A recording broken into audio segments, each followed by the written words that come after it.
Hey, this is Mr. Rob, and welcome back to another episode of the Washington Commanders franchise here on Madden NFL 24. And today we've reached the Commanders bye week here in week number 7. So we're just going to kind of recap what's happened so far, as well as take our look around the league and see what the standings look like, as well as some of these stats, and finally wrap up by highlighting our next game. So if you're excited for this one, make sure you drop a like and you subscribe down below, especially if you want more franchise content. Obviously, it has not been the start to the season that we want. We are currently 1-5, the worst team in our division, and, well, you can look at the team ranks in the middle of your screen, and, yeah, there's a lot of red.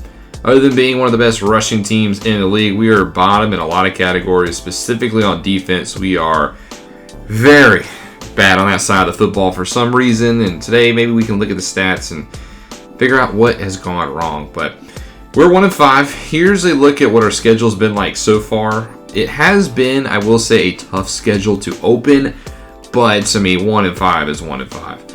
We started the season at home against the Cowboys and we lost 31-13. We were competitive for about 3 quarters, and then we just kind of fell off.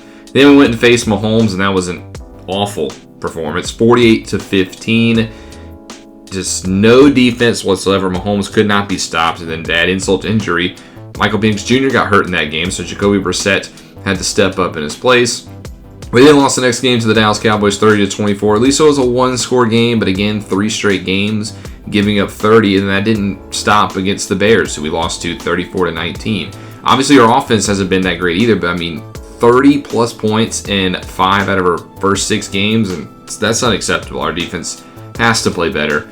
Then we do beat the Packers 41-25 after a sensational fourth quarter. That was a pick 6 by our rookie, and then 2 return touchdowns by another undrafted rookie. So really shining in that performance. And then we lose to the Chargers 33-16, where we just, again, could not stop the passing game of the Chargers, which takes us to our bye.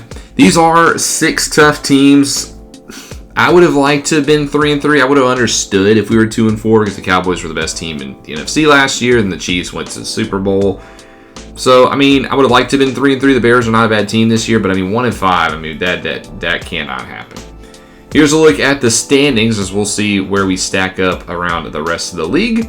There are 1 undefeated team. The Los Angeles Rams have not lost a game yet. They're 6-0. Meanwhile, there are 4 winless teams. The Dolphins struggling. Only 77 points this year. That's terrible considering their offense. They're 0-6. The Panthers are 0-6. Bryce Young has had an abysmal junior year. Packers 0-6. And the Cleveland Browns are also 0-6. Starting from the AFC side of things, in the AFC North, the Bengals have bounced back. They are 4-1, but the Steelers are half a game behind at 4-2, followed by the Ravens at 3-2, and then the aforementioned Browns.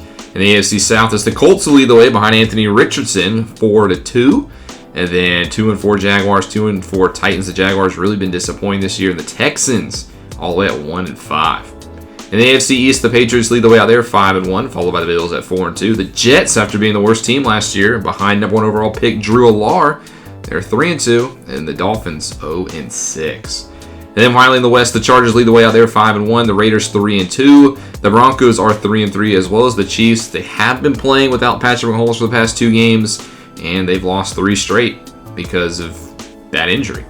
Then you get to the NFC side of things. In the North, it is the Bears who lead the way. So they are the best team in the North with a 4-2 record. The Vikings are 3-3, as well as the Lions, and the Packers 0-6. In the NFC South, the Tampa Bay Bucks, as well as the Saints, are both 4-2. It's a 2-team race because the Falcons are 1-5 and the Panthers 0-6.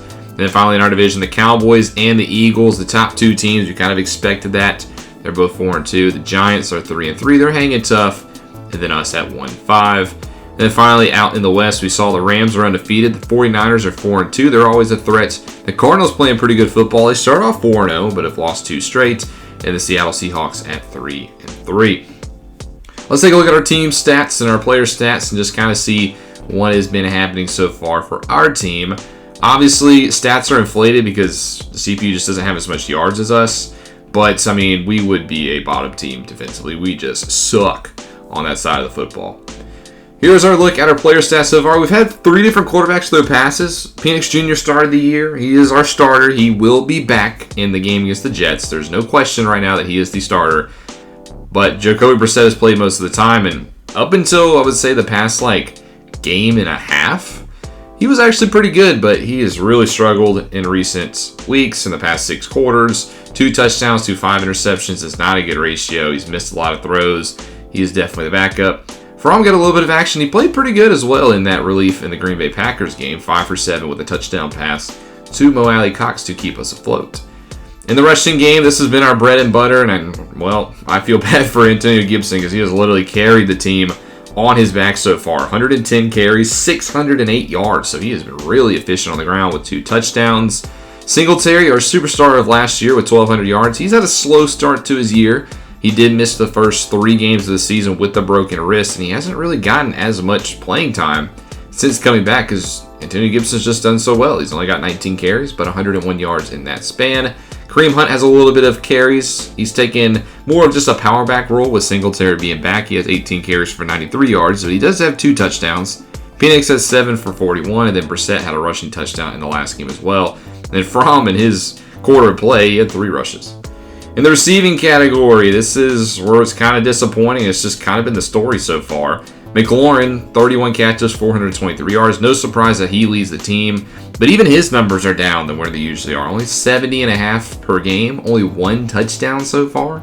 We've only thrown 3 passing touchdowns through the first, 6 games of the season. That's not ideal. Gibson's next, and then receptions. We'll sort it by yards. He's also second in that regard as well, with 241 yards. Then Allen Robinson, he's really been a surprise. We signed him in the preseason. He played last year with the Colts, where he had 12 touchdowns for Indy last year. So, he's still kicking it. And he's had 20 catches for 221 yards. He's been a very good slot receiver for us. Jahan Dotson just continues to kind of underwhelm. 18 catches, 136 yards. He's really only used on bubble screens. And he's a free agent after this year. And I don't know. I'm still on the fence with what I want to do with him. Mo Cox, he has 2 touchdown grabs. He's been a little more efficient, I would say, even though he only has 10 catches for 102 yards. He has gotten some of these catches. It's mostly been in the red zone, so he's, I would say, played better.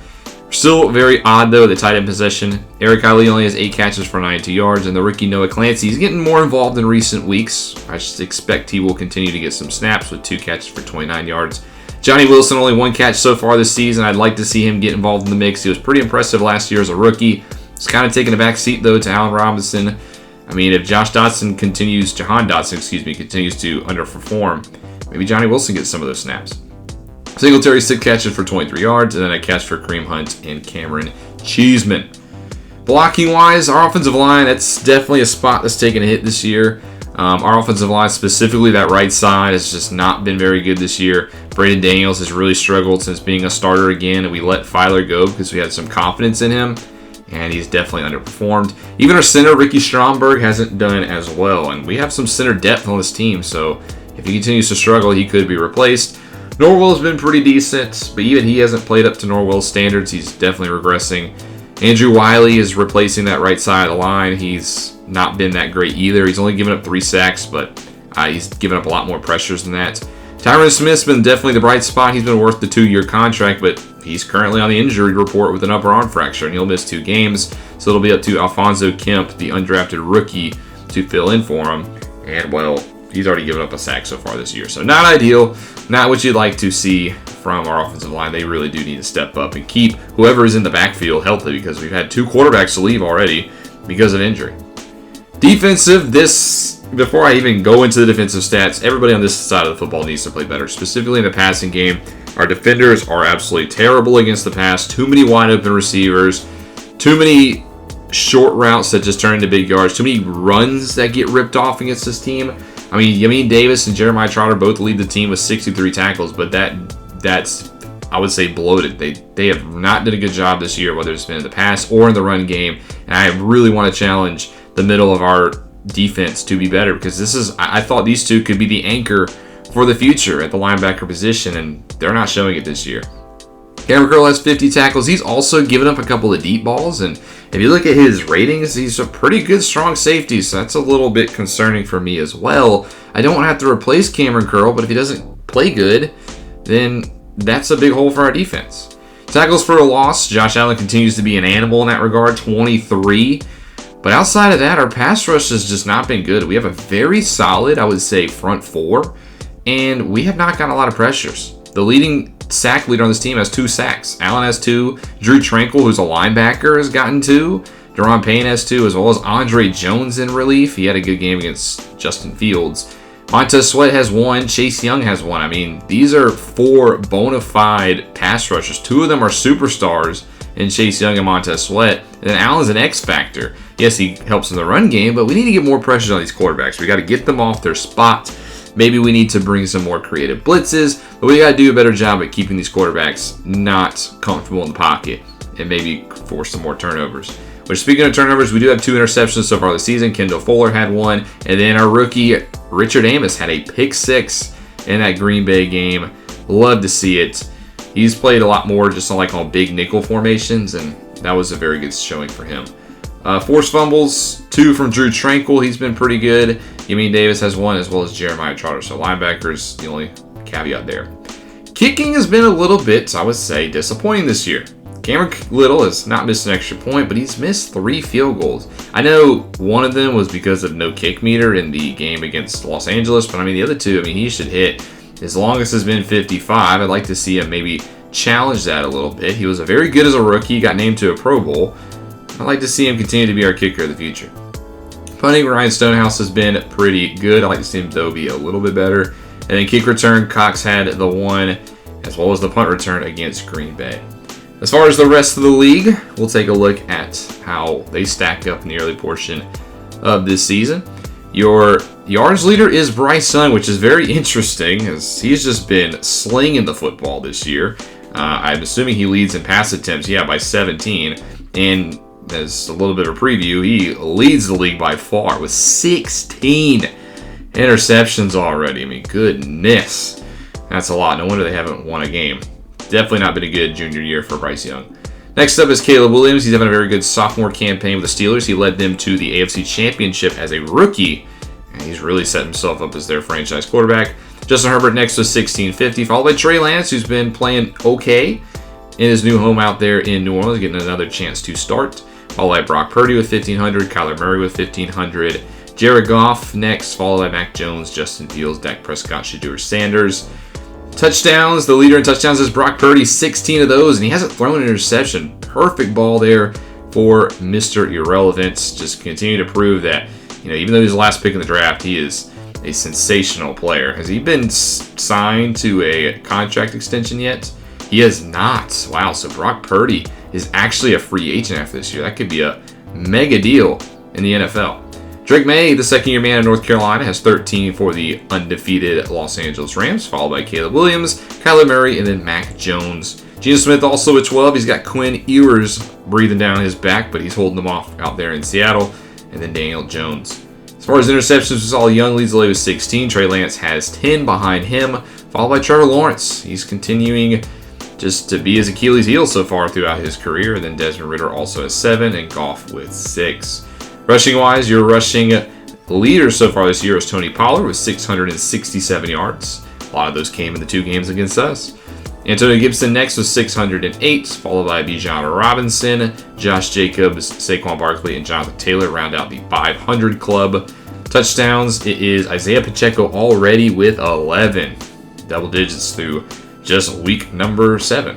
Taylor has 7, and then Pollard has 6, followed by Breece Hall and Kendre Miller as well. Fumbles, Javonte Miller leads the way with 3 of those. Receiving-wise, your receiving leader is Cooper Kupp. He is the number 1 target for Drake May out there with the Rams, followed by Deontay Johnson with 594. Brendan Ayuk, which, goodness, those stats on the right side. Juju Smith-Schuster, DeAndre Hopkins' new home in Carolina is George Pickens, and Hunter Renfrow, who's in New Orleans. Touchdowns, Brandon Ayuk already has 12. That is insane. He's on pace for 30-plus touchdowns, which is an NFL record.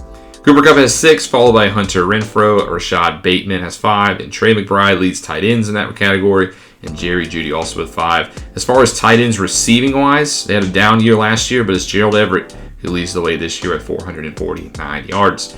Your sack giver-upper the most is Sam Cosmi, the former Commander, the guy we let go, so not ideal, and Jack Conklin of the Browns. Tackles, both of our guys, followed by Leighton Vander Esch with 62 and Devondre Campbell. Again, we lead the way because CPU just doesn't fill up the stat sheet as much this year. And then Van Der Esch is second. We've played the Cowboys twice, so a lot of those probably came in 2 games that we played. So again, defensive stats are a little skewed. Allen just continues to somehow be a wrecking ball up the middle into TFLs. Next closest is Jeremiah Jones with 13. And then your sack leader is Micah Parsons with 7. Aaron Donald, even though he's in Minnesota, he's got 7. Continuing to show that even in his 30s, still the best defensive lineman. Vita Vea has 6, as well as Gregory Rousseau. And the interceptions, your leader is Nate Wiggins with 3 of those. 2 of those came last week against us. Shaq Leonard also has 2, goes South Carolina State. And then Ramsey has 2. Marte Mapu has 2. Jack Campbell with 2. And then a bunch of other guys also with 2 interceptions. Kicking, punting, we won't really worry about that. Anybody else have a kick return touchdown? No, just Damon Cox. And then punt return, it's also just Damon Cox. So that will wrap up the live part of this commentary. So let's take a look at the scores around the league now in week number 7. And it was an interesting week in the National Football League because a lot of winless teams picked up their first win, and our last undefeated team took their first loss. Starting off on Thursday Night Football, the Texans went down to Duval and beat the Jaguars 30-24 in overtime. So a big win here for the Texans. They get their second of the season. Despite Trevor Lawrence not making any mistakes in this game, it just was not enough. And Houston gets a big win on the road. On the Sunday games, the Panthers, they pick up their first win of the season, 31-21, as it was a come-from-behind victory in the fourth quarter over the Patriots. Bryce Young with 4 touchdown passes, 3 of those going to DeAndre Hopkins, who had 6 for $139. Have yourself a day. And they get the win over New England. Another team that picked up their first win, the Dolphins, they beat the Chargers 33-14. So the Dolphins get one in the win column while the Chargers drop their second game of the season. They will fall to 5-2.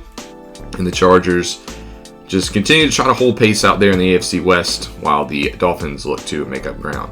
On Sunday Night Football, the Colts beat the Ravens, a big win here for Indy. They hold on to their top spot in the South as well. Let's pick up a very good win on their resume. Anthony Richardson has been balling out this year. His future's still in doubt because of the draft pick of Mitchell Stanley last year, but he's definitely playing himself worthy of another contract. And then finally, on Monday Night Football, the Rams get embarrassed. Their first loss of the season, 38-3 to the Falcons, and Drake May, yikes, 4 interceptions on the day. The second-year quarterback from North Carolina laid a stinker in prime time. The Falcons, who are a good football team this year, get a big win on the road. Take a look now at our players of the week. On the NFC side of things, it was all Carolina. Bryce Young with his 4 touchdown passes. I would have given it to Hopkins, but I digress. Shaq Thompson had the trio: sack, a forced fumble, a fumble recovery, and an interception, so you could say the quad. While Josh Allen gets it in the AFC, and Cole Holcomb for the Steelers in the defensive.